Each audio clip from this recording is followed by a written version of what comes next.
قمرزمان کائرہ صاحب، آپ فرمائیے گا کیا کرنا چاہیے؟ کتنی دیر ہم پھنسے رہیں؟ سزا بھی ہونی چاہیے لیکن کام پاکستان کا آگے بھی چلنا چاہیے.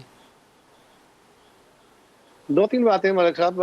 پہلی گزارش یہ ہے کہ نیب کے قانون اکاؤنٹیبلٹی کے اوپر تو کسی کو کوئی اعتراض نہیں ہے، اور یقیناً جمہوری ممالک میں، جمہوری معاشروں میں اکاؤنٹیبلٹی کے بغیر آپ نظام آگے نہیں بڑھا سکتے. اور اس کے دو رنگ ہوتے ہیں. ایک انسٹیٹیوشنل اکاؤنٹیبلٹی ہے، جس طرح نیب کا ہمارا ادارہ ہے یا ایف آئی اے ہے یا باقی عدالتی نظام ہے. اور دوسرا پبلک اکاؤنٹیبلٹی ہے، جس پہ الیکشن آتے ہیں، جس میں پبلک اوپینین آتا ہے. دونوں طرف کی اکاؤنٹیبلٹی اکٹھی چلے تو کام چلتا ہے.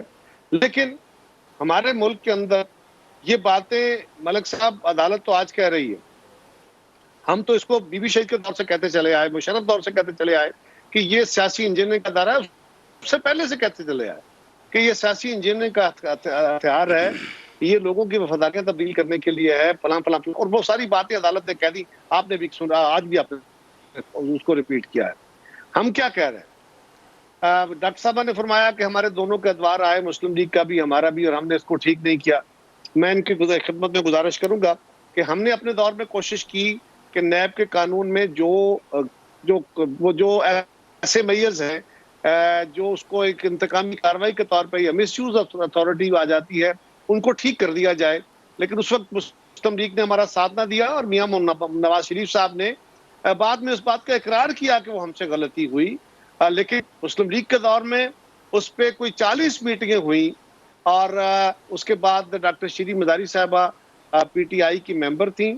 انہوں نے نیب کے جو کمیٹی تھی اس کو بائیکاٹ کرنے کا اعلان کر دیا کہ ہم اس پہ کسی ترمیم کا ساتھ نہیں دیں گے.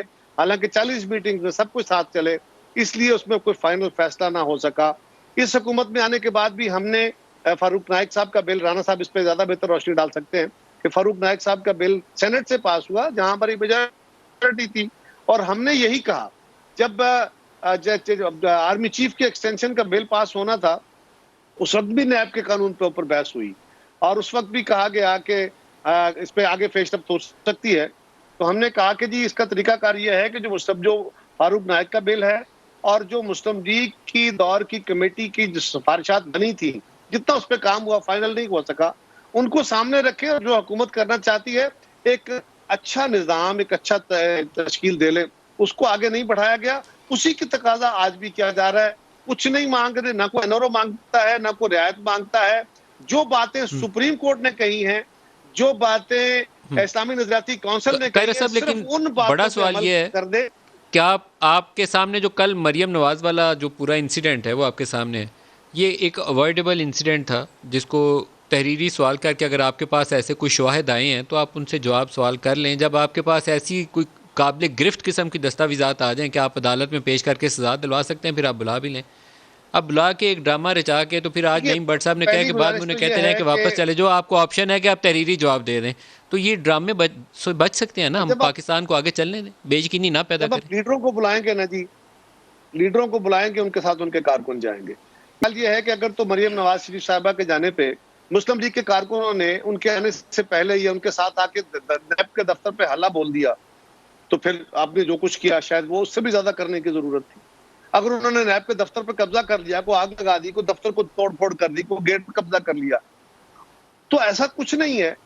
آپ اس دفتر سے بہت دور لوگوں کو پہلے روک کے کھڑے ہو گئے، اور آپ نے آ کے وہاں جب لوگ وہاں پہنچے اپنی قائد کے ساتھ آئے، ان کی محبت ہے، آپ ان کو اچھا سمجھیں برا سمجھیں، آپ ان کو اکٹھا نہیں ہونے دیں گے. کیوں نہیں ہونے دیں گے؟ یہ ان کا رائٹ ہے. اور انہوں نے، آپ ان کے ساتھ اگر لڑائی لڑیں گے تو پھر کارکن پتھراؤ بھی کرتے ہیں، پھر کارکن لڑائیاں بھی کرتے ہیں. ہماری تو یہی تاریخ ہے، ہم تو ہمارے کھاتے رہے، ہم تو ویسے ہی اس ریاست کے شودروں کی طرح مار کھانے کے عادی ہو گئے. لیکن گزارش یہ ہے کہ آپ، یہ تو بات عدالت کہہ رہی ہے نا جی، کہ جب تک آپ کے پاس کچھ کنکریٹ ایویڈنس نہیں ہے، آپ نے اگر ان کو آ کے بلا کے سوال نامہ ہی دینا ہے تو یہ سوال نامہ آپ ان کو ویسے بھی بھیج سکتے ہیں. مثلاً آج ندیم صاحب، یہ بڑا لمحہ فکریہ ہے. میں پنجاب کے چیف منسٹر کے خلاف ہوں، میں ان کی حکومت کے خاتمے کی باتیں کر رہا ہوں. لیکن آج چیف منسٹر پنجاب کو بلایا گیا نیب کے دفتر میں اور کہا گیا جی ان سوالوں کے جواب دیں. کیا ہے چیف منسٹر پنجاب کی حیثیت؟ کیا وہ ایک الیکٹڈ آفس نہیں؟ کیا اس آفس کے یہ ڈیکورم نہیں ہے کہ آپ اس دفتر میں جا کے ان سے پوچھ لیں؟ کیا دنیا کے باقی ممالک میں اس طرح نہیں ہوتا کہ ان کے ہیڈ آف اسٹیٹ پہ کوئی سوال آ جائے اس کے دفتر میں جا کے پوچھ لیا جاتا ہے, پوچھنا حق ہے, لیکن اس کو ایک ملزم کے طور پہ بلا کے آپ ایک افسر کے سامنے کھڑا کر دیں اور 2 گھنٹے کھڑا کرنے کے بعد کہیں یہ سوال ہے, ان کا جواب دے دیں, تو یہ پہلے نہیں بھیجے جا سکتے؟ کیا کسی اور آفس کا کوئی ڈیکرم نہیں ہے؟ کیا اس ملک کو نیب نے چلانا ہے یا پولیٹیکل آفسز نے چلانا ہے؟ پولیٹیکل آفسز میں ٹھیک لوگوں کو آنا چاہیے, ان کو اچھے فیصلے کرنے چاہیے, ان کے غلط فیصلوں کی ان کو سزا ملنی چاہیے, لیکن ان آفسز کو اس طرح تذلیل تو نہیں ہونی چاہیے. میں تو بالکل صرف صحیح یہ کہہ کہہ رہے رہا ہیں ہوں کہ آپ, بھائی بالکل صحیح کہہ رہے ہیں. یہ اس میں دو رائے کام جو ہے نہیں نا ہے. خدا جب کے لیے عثمان اس کو بزدار کے اوپر آپ کیس ثابت کر لیں تو آپ ان کو پکڑ لیں, گرفتار کر لیں, لیکن اس سے پہلے تذلیل نہیں کرنی چاہیے. آپ میرے نے خیال کیا کیا یاسمین ان راشد کو؟ صاحبہ آج یہ آپ کے کہاں کھڑا بڑا ویلڈ پوائنٹ ہے جو چیف قاہرہ منسٹر صاحب ریز پنجاب, کر رہے ہیں. یاسمین راشد صاحب